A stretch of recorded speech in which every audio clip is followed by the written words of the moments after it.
구멍도 벽돌 나르소.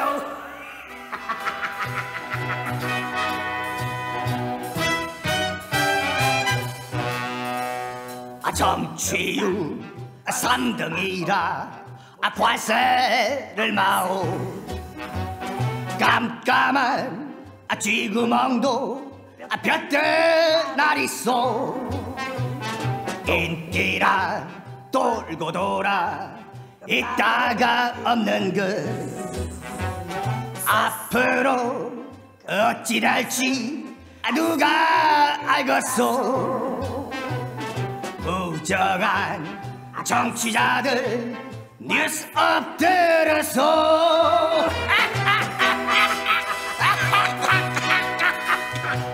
김종대의 뉴스 2월 17일 수요일 2부 시작하겠습니다. 청취자분들이 보내주신 문자 살펴볼게요. 필대니님, 고 백기환 선생님, 민중, 국민, 백성을 위하는 마음에 감동입니다. 저 사실 아까 인터뷰하면서 방송 진행 좀 힘들었습니다. 뭐가 좀 푹 받쳐오르더라고요. 저하고 마음이 똑같으시네요. 자, 손오공님, 고 백기환 선생님, 어릴 적 대학로에서 유세하실 때 쩌렁쩌렁한 목소리로 기억됩니다. 저는 그 유세 연설요, 제가 그 연설 들을 수 있는 그런 시대에 태어났다는 게 행복이다, 이럴 정도로 대단했죠. 인내심님, 인터뷰에 코가 찡했어요. 같은 마음이십니다. 자, 많은 분들 우리 고 백기환 선생님 잊지를 못하고 또 추모해 주십니다. 이어서 킹마우스 임경빈 작가와 함께합니다.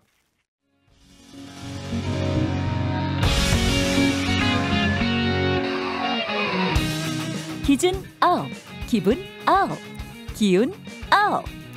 김종대의 뉴스 아웃. 오늘 하루 관심을 끌었던 뉴스, 김종대의 뉴스 엄만의 시선으로 살펴보는 시간입니다. 킹마우스 임경빈 작가 어서 오세요. 안녕하세요. 자, 오늘 여러 가지 좀 가슴 아픈 뉴스를 많이 준비하신 것 같은데 첫 번째 이슈부터 좀 풀어주시죠. 네, 몇 번을 다시 들어도 분노와 슬픔이 업될 수밖에 없는 소식인데요. 오늘 이제 일명 정인이 학대 사건에 대한 2차 공판이 열렸습니다. 네. 아이가 다녔던 그 어린이집의 원장이 그 증인으로 출석을 해서 당시 아이 상태에 대해서 증언을 했는데 가슴 아파서 듣기 좀 힘든 얘기들의 연속이었습니다. 특히 이제 제가 좀 인상적이었던 것이 겨드랑이 살을 아이의 이제 겨드랑이 쪽을 만져봤을 때 그 나이 때 아이들이라면 이제 살이 통통하게 올라 있어야 되는데 살이 홀쭉하게 빠져가지고 텅 비어 있었다. 그래서 이제 잡아당기면 살이 쭉 늘어날 정도였다라는 대목인데 거기서는 이제 증언하는 사람도 눈물을 흘리고 듣고 있던 분들도 함께 눈물을 흘린 그런 대목이었고요. 얼마나 처참합니까? 그렇습니다. 그리고 이제 조카를 학대해서 숨지게 한 그 이모 부부에 대한 수사도 지금 계속 진행 중인데 오늘은 이제 경찰에서 나온 이야기가 그 부부에게 살인죄를 추가로 적용한다는 살인죄 소식입니다. 적용됐군요. 네, 아이를 이제 물에 담긴 그 수조에서 학대를 할 때 분명히 아이가 숨질 수 있다는 어떤 가능성을 인지하고 있었다라는 게 이제 경찰의 판단이고요. 구미 3세 아이 방치 사망 사건도 지금 진척이 좀 되고 있습니다. 엄마가 그 아이를 버리고 이사하던 시점까지는 아이가 아직 살아 있었던 걸로 지금 보인다고 그렇게 지금 수사가 나오고 있고 그 당시 이제 엄마 휴대폰을 조사를 해봤더니 이사 직전에 찍혔던 사진이 나왔다고 합니다. 어떤 사진이죠? 그러니까 이사 직전이라면 그 상태는 생존해 있을. 구체적으로 이제 경찰에서 그 내용을 밝힌 건 아니지만 여러 찍힌 사진 중에서 이제 아이가 나와 있는 사진이 있었던 모양입니다. 시간대나 이런 걸 봤을 때. 그래요? 네, 그런 사진이 있었던 모양이더라고요. 그러면 사진까지 찍고 그 다음에 유기하고 갔다는 이야기 아닙니까? 구체적으로 뭐 아이를 찍으려고 찍었는지는 뭐 경찰에서 밝히진 않았는데 아이가 찍힌 사진이 나왔다. 이런 얘기였습니다. 그러니까 이런 가슴 아픈 얘기들을 그 매일 업데이트를 하면서 지켜봐야 되는 심정이 그야말로 좀 참담한 하루하루가 아닌가 싶습니다. 자, 저희가 자꾸 이런 뉴스를 전해드리는 이유는 뉴스에서 사실은 굉장히 불편하신 주제일 수도 있어요. 그렇습니다. 그러나 불편한 진실을 똑바로 직시하자는 의미입니다. 그럼으로써 우리가 다시 교훈을 얻자는 의미예요. 그렇습니다. 이게 이제 우리 사회의 일종의 면역 반응 중에 하나가 아닌가라는 생각이 드는 것이 일명 그 정인이 사건이 알려진 지난해 10월 이후로 4개월 동안 조사를 해봤더니 서울 지역의 아동학대 신고 건수가 1,000건이 넘었습니다. 그래서 전년 동기 대비로 50%가 증가를 했고요. 엄청나게 많이 늘어났네요. 그렇습니다. 그리고 굉장히 이제 국민적 주목을 받았던 정인이 학대 양부모에 대한 1차 공판이 진행됐던 지난 1월. 그 당시는 지난해의 같은 기간, 그러니까 1월을 서로 비교를 해봤을 때 2.4배가 급증한 걸로 나왔습니다. 2.4배. 네. 그만큼 이제 아동 학대에 대한 어떤 사회적 민감도가 높아진 거고 예전 같으면 이거는 남의 집 일이야 내가 감사할 게 아니야라고 생각했을 사람들도 그 아동 학대의 정황들이 눈에 들어오기 시작했다 이렇게 좀 볼 수 있을 것 같고요. 저는 좀 이런 현상을 보면서 2000년대 초반에 우리가 성폭력 처벌법이 좀 강화가 되면서 그 이후로 성폭력 관련 신고가 급증을 했었던 그런 역사를 좀 다시 생각하게 했습니다. 그러니까 그전에는 성폭력이 없었던 게 아니고 인지가 되기 시작하면서 사회가 좀 민감하게 반응하기 시작했던 그 지표가 신고 건수였는데 아동 학대에 대해서도 비슷한 상황이 연출되고 있다. 그만큼 우리 사회가 좀 인식을 다르게 올려 잡으면서 아이들을 좀 구할 수 있는 기회를 좀 많이 얻을 수 있었으면 좋겠다. 그런 생각을 더 많이 하게 됩니다. 자, 신고가 많아졌다는 거는 그만큼 사회적 경각심이 높아졌다. 그렇습니다. 이런 좋은 방향으로 해석할 수도 있는 거고 또 우리가 아는 것보다 사실은 훨씬 많다. 그렇죠. 이런 또 부정적인 충격적인 어떤 그 사실도 알 수 있는 양면성을 가졌다고 보여집니다. 빨리 더 많은 아이들을 구해야 되겠습니다, 우리가. 네, 신고가 중요한 것뿐만이 아니라 바로 어떤 그 아이들에 대한 우리의 어떤 그 존중, 사랑 이것을 깨우치는 게 또 궁극적인 해결책이겠죠. 그렇습니다. 자, 두 번째 이슈 뭡니까? 두 번째 이슈 말도 많고 탈도 많았던 비트코인. 비트코인. 이거 뭐 요즘 뉴스가 아주 핫해요. 그렇습니다. 미리 말씀드리지만 저는 단 한 개도 갖고 있지 않습니다. 이 비트코인 좀 사도 쉽지. 이 비트코인은 폭증세가 이어져 왔는데 드디어 오늘 1비트코인당 가격이 5만 달러를 돌파했습니다. 우와, 5천만 원이 넘습니다. 네, 그래서 엄청난 가격 폭등이고 여전히 이게 이제 가치가 있느냐 없느냐, 실체가 있느냐 없느냐, 혹은 뭐 언제 폭락이 올 거냐 이거에 대한 어떤 궁금증들 혹은 논란은 이어지고 있는데 우리 시청자들 입장에서는 아마 좀 이렇게 굉장히 궁금하실 게 지금 사도 되느냐? 뭐 이런 궁금증을 가지고 계신 분들도 있을 거예요. 관심이 가니까. 저도 그 생각을 하고 있기 때문에 그래서 오늘도 돌아온 단어로 꿰어보는 핫이슈 핵심 단어들을 따라가다 보면 어느새 이제 이슈를 정복하게 되는 뉴스 엄만의 특별한 시간 비트코인 A to Z로 준비를 해봤습니다. 제가 이번에 귀향에서 우리 꼰대 친구들 많이 만났어요. 우리 동기생들. 비트코인이 뭐요? 이러면서 저한테 설명을 바라는데 제가 설명을 해도 이해시킬 자신이 없어. 그 정도로 좀 어둡거든요. 그러면 오늘 방송 그래서 오늘 방송 잘 들으셔야 돼요. 자, 우선 비트코인이 도대체 뭔데 전할리냐? 기초적인 질문부터 하겠습니다. 자, 그래서 첫 번째 단어가 제가 준비한 첫 번째 단어 금입니다. 골드입니다. 자, 비트코인은 흔히 이제 암호화폐라고 하는데요. 이 암호화폐라는 게 이제 블록체인 시스템으로 연결이 돼 있다. 그래서 암호화돼서 전 세계 각지에 흩어져 있는 이거를 서로 키를 맞춰봐가지고 이제 실체를 증명하다 이런 얘기들은 오늘 이 시간에 중요하지 않습니다. 이 얘기는 작년, 재작년에 이미 지나오셨어야 되는 거고요.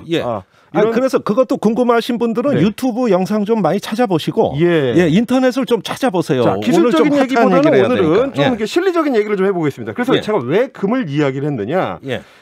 비트코인이 지금 어떤 자산이랑 경쟁을 하고 있는지를 좀 체크해 보실 필요가 있다. 그래서 그게 대표적인 안전자산인 금이다. 이런 말씀을 드리는 겁니다. 자, 어떤 분들 그러실 거예요. 금이랑 어떻게 비트코인이 같냐. 금은 실체가 있는 거 만질 수 있는 건데 비트코인이라는 거는 그냥 컴퓨터 전기 신호 아니냐 이게. 바이트 덩어리 아니냐. 실체가 없다. 이런 말씀을 하실 수가 있어요. 근데 엄밀히 따져보면 자산시장에서의 금도 사실은 그거를 국가적으로 합의를 했기 때문에 금이라는 거를 자산으로 인정을 해서 갖고 오면 우리가 화폐로 교환을 해주겠다. 약속이죠. 약속을 했기 때문에 거래가 되고 가치가 있는 있는 거지. 금이 뭐 먹는 것도 아니고. 그렇습니다.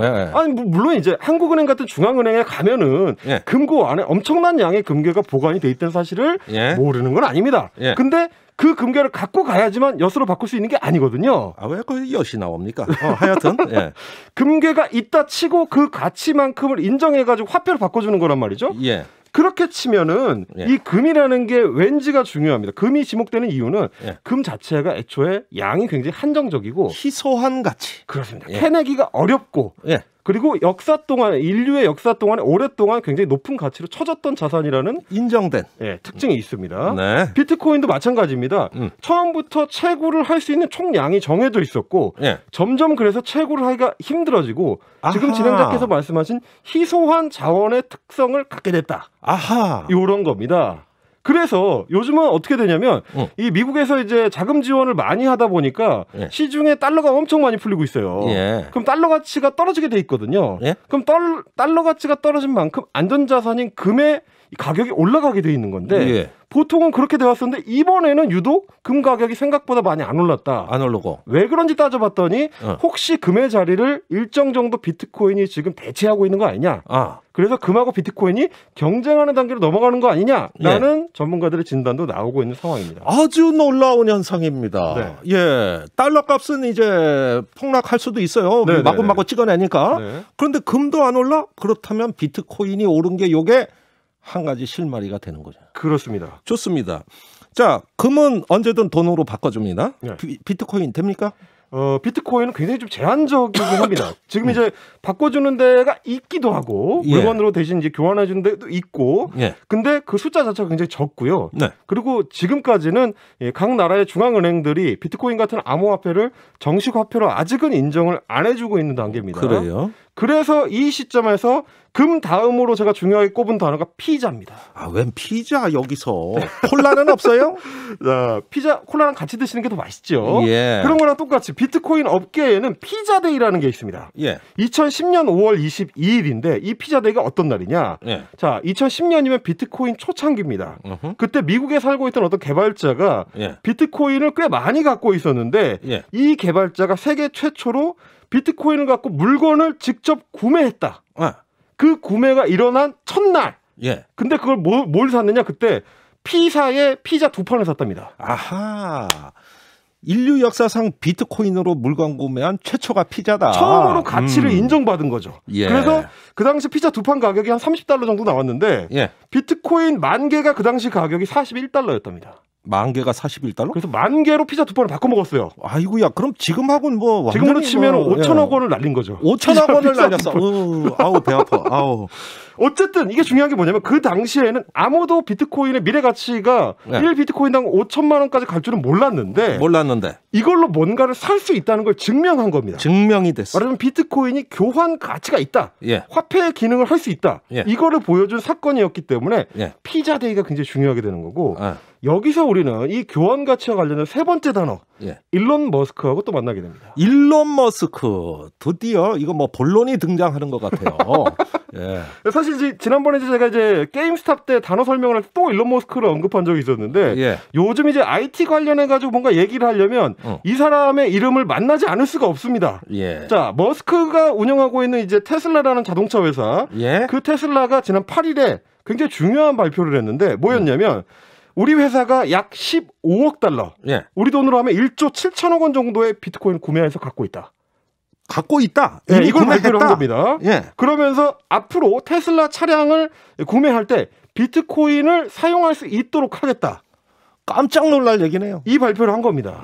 그러니까 그동안은 교환 가치가 애매했던 비트코인이 테슬라 자동차를 살 수 있을 정도로 이제 주요 자산의 항목에 포함되게 된 거 아니냐. 이런 어떤 상징성. 그리고 심지어 일론 머스크의 테슬라도 비트코인에 투자를 한다. 야, 이거 투자 가치가 있구나. 라는 어떤 신호탄. 이 두 가지 의미를 갖고 있었던 발표가 바로 그 테슬라 발표가 되는 거고요. 결국에는 이 비트코인이 그동안은 주로 이제 범죄 은닉을 위한 어떤 수단으로 사용되는 경우가 많았습니다. N번방 사건. 대표적이죠. 이게 이제 암호화폐다 보니까 추적이 어려우니까 뭐 N번방 사건처럼 그런 어떤 범죄자들이 수익을 은닉하는 수단으로 쓰거나 뭐 마약상들이 주로 뭐 사용을 하거나 이런 식으로 이 음험한 범죄에 동원되는 경우가 많았는데 이제는 테슬라 자동차를 살 수 있을 정도로 이 양성화가 되는 거 아니냐. 드디어 양지로 나오는 거 아니냐. 이런 어떤 상징성을 갖게 되는 기가 막혀요. 그러니까 각국의 중앙은행이 발행한 국가의 공식 화폐보다도 앞으로 비트코인이 더 안전한 공신력 있는 화폐가 될 수도 있다. 그럴 수도 있다. 아직 근데 확실하게 그렇게 장담을 드리기는 조금 어려운 게 이게 왜 그러냐면 비트코인의 최대 약점이 있어요. 최대 약점이 너무 화폐로서는 불안정한 자산이라는 거예요.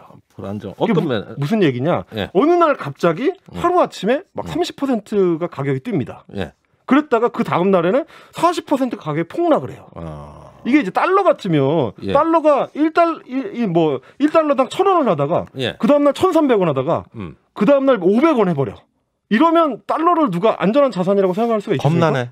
안 되죠. 왠지 좀 매력은 있는데. 그렇죠. 이거 좀 불안해. 이게 선뜻 투자하기가 어려울 수밖에 없어요. 그래서 실제로 금이나 달러에 비해서 아직까지는 비트코인이 훨씬 말랑말랑한 자산이다. 예. 그러니까 단단한 자산으로서의 지위를 획득하기에는 아직 이르다라는 전문가들의 여전한 우려가 있는 이유 중에 하나도, 제일 중요한 이유 중에 하나도 변동폭이 너무 크다는 겁니다. 지금 말씀하신 게 단점이라고 그러지만 네.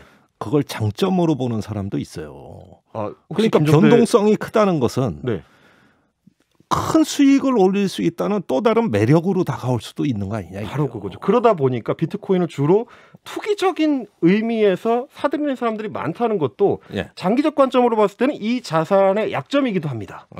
예, 이게 이제 가치를 좀 더 단단하게 인정받으려면 예. 교환 가치가 안정성을 갖고 있어야 되는데 예. 1비트코인을 가지고 예를 들면 테슬라 자동차를 살려고 갔는데 예.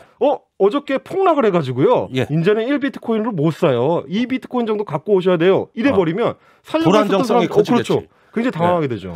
그런데 우리가 주식이나 부동산에도 투기적 요소가 다 내장돼 있거든요. 그렇죠. 예, 건전하게 거래할 수도 네. 있죠. 그렇지만 일부분은 다 투기적 요소로 그렇죠, 자산 그렇죠. 가치가 다 평가가 됩니다. 그래서 그런 어떤 장기적 관점에서 봤을 때 이제 그런 불안정 요소가 있다는 거를 알고 있기 때문에, 암호화폐를 다루는 사람들은 알고 있기 때문에 예. 그 부분에 대해서 이제 보완하려는 어떤 과제가 여전히 좀 남아 있다. 알았어요. 그 정도 말씀드릴 수 그런데 있을 것 우리 같고. 청취자들은 네. 단도직입적인 질문을 좋아해요. 네. 특히 이런 문제에서는 네. 지금 사도 되냐? 그게 제일 어려운 질문인데 제가 그래서 예. 각종 투자 회사들에서 내놓은 보고서들을 쭉 봤어요. 예. 근데 JP 모건이라든지 모건 스탠리라든지 이런 회사들 같은 경우는 자기네 투자 자산 중에 심지어 일부는 비트코인을 편입시켜 놓고 있기도 합니다.